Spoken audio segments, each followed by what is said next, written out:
Hi, this is Rob Warlow from Business Loan Services and welcome to my Friday Business Finance Bulletin, my weekly roundup of news, tips, ideas and strategies on raising finance and dealing with banks. So what's been in the news this week? Well, the Financial Conduct Authority, the FCA, has come up with a new set of rules and regulations that crowdfunding and peer-to-peer lending platforms need to be complying with. Now, the FCA itself comes into being on the 1st of April, and so it's obviously wanted to start with a bang by bringing these new regulations out. Now, they've seen that crowdfunding has become really popular over the last 3 to 4 years, and up until now, the sector's very much been self-regulated. But now, with it going mainstream, the government wants to make sure that all the appropriate frameworks are in place. So what are these crowdfunding sites having to do if, for example, they control and lend out business loans? So there's 3 key things. Number 1, there have to be clear warnings for investors and make sure that they understand that they are taking a risk by putting money in to lend to business owners. It is not a savings account. Secondly, the FCA understands that there may be some investors who may want to exit their loans and liquidate them and turn them into cash in some way. So each of these platforms now will have to have a secondary loan market, a marketplace essentially where people can trade and turn their loans back into cash. And lastly, well, in order to protect investors in case the crowdfunding platform itself goes down, there has to be a backup or contingency plan. So there has to be another company in reserve ready to come in and take on the administration of that portfolio. So all that is great news because this is a further sign of confidence that everybody has in this growing crowdfunding market. So something to watch. The OFT, the Office for Fair Trading, over the last couple of months has been carrying out an ongoing review into access to finance for small businesses. Now, the OFT itself ceases to exist from the 31st of March and is handing over responsibilities to the FCA. And so what they're doing now, they've just issued an interim report to say, hey, this is what we found so far. And they're handing the ongoing monitoring and findings of this report onto another body. And this body will then decide whether there's any reason to carry out a full-blown review into access to finance. So what the OFT have found out so far is, number 1, there's a huge concentration of products and services amongst a very small number of providers. And they want to see that widened out with more choice. They think that there are very high barriers to entry for new solution providers to come in. It's just very difficult, and they want those loosened off. And thirdly, they realise that many business owners just don't have the awareness of all the alternative sources out there. So they feel there's still a lot more work to do to help business owners improve their access to finance. Linked to this, on the alternative funding side, a number of alternative funding providers have come together to put a signpost website together that gives a lot more information on alternative sources of finance. So the alternativebusinessfunding.co.uk website is now going to be kind of a one-stop shop, they hope.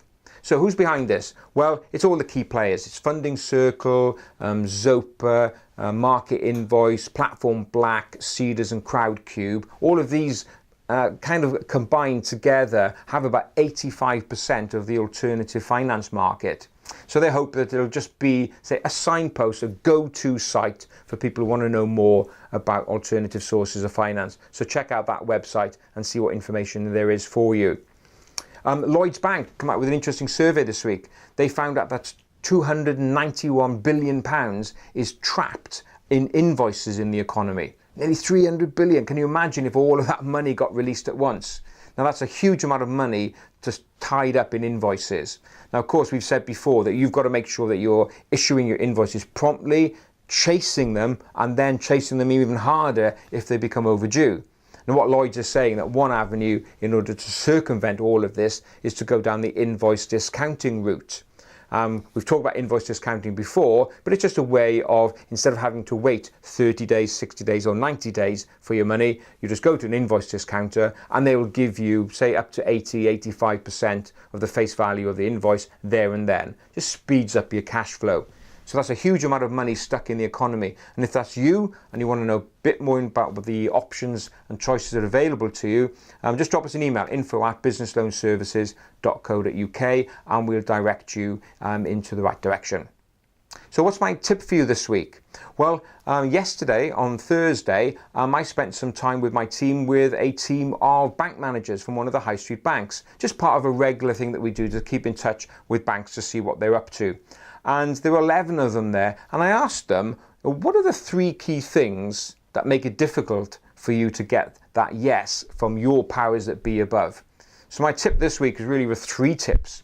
Now, the first thing they said was that business owners come with no financial information. I've talked about this before. You've got to go in there with audited accounts, your annual account, management account, and projections. They said without them, then they can't do anything. Everything stops. The second thing they said, well, if people do bring financial information in, typically in the form of annual accounts, it's out of date. So anything, more than 3, 6, 8 months after your year end is just too old. They want to see manager information.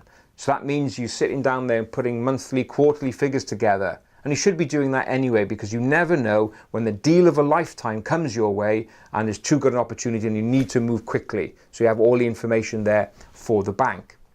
The third problem they said was, well, even if people have all of the accounts and everything bang up to date, the one problem they have is that many business owners don't know what that information tells them. They have no understanding of the figures. Now, I understand that it's difficult. You're there to run a business. You're not there to become an accountant. But there are key things that you should be knowing from that information that will help you run your business better and give your profits a boost. Now, if you're wondering, well, I haven't got the first clue how to read a balance sheet and a profit and loss, no problem, because this is one section that I put in my book, Loan Sharp, Get the Business Finance You Deserve. And I was looking earlier, and it was on pages 105 to pages 144. I got a whole section there on the stuff that bank managers look for in audited accounts and P&Ls, all of the ratios and the trends and the key measures they look for. So if you want to know how to read a balance sheet like a bank manager, just go to Amazon or your favorite bookstore and type in Loan Sharp and you'll find how to get hold of the book there. So that's my tip for this week. Just be on top of your financial information and it'll make it easier for your bank manager to say yes. So there we are, a fair bit this week. I hope you enjoyed that. If you did enjoy the video, don't forget just to like it and share it amongst your contact base. Just getting everyone to realise that there are things that you proactively can do to increase your chances of getting that all too elusive yes from your bank. So that's it for this week. I look forward to being with you again next Friday afternoon and have a great and profitable week. Bye now.